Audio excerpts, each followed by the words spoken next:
C'est un label international. C'est une fierté, ça montre que concrètement le travail est fait, bien fait.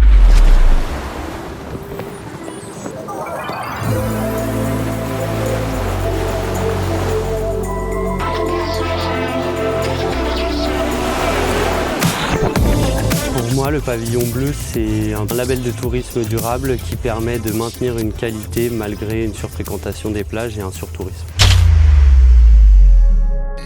Comme tout audit, c'est quelque chose à prendre au sérieux. Contrôle, la certification, ça reste un moment important qui traduit vraiment le travail effectué en amont. Dans un premier temps, une rencontre en mairie avec les élus, directeurs des services, toute l'équipe en fait, qui va prendre en main le dossier.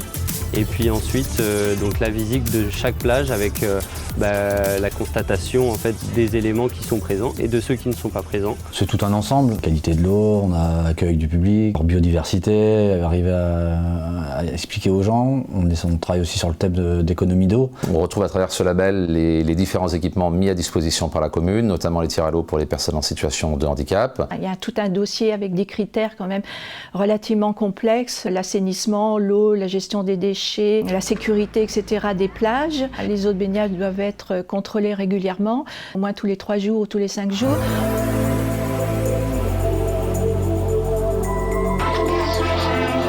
Pour la labellisation, on a donc 3 plages. Beauvinet, qui est vraiment au sud de la commune.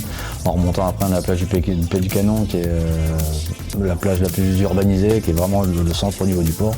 Et après, on a la plage qui est en forêt au niveau de la mine. Donc ça nous fait 3 plages assez différentes.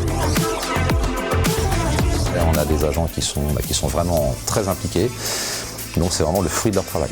C'est quelque chose qui reflète un peu une petite envie de faire bien, c'est tenir sa commune propre et de voir si on est vraiment en mesure de pouvoir accueillir des gens au mieux.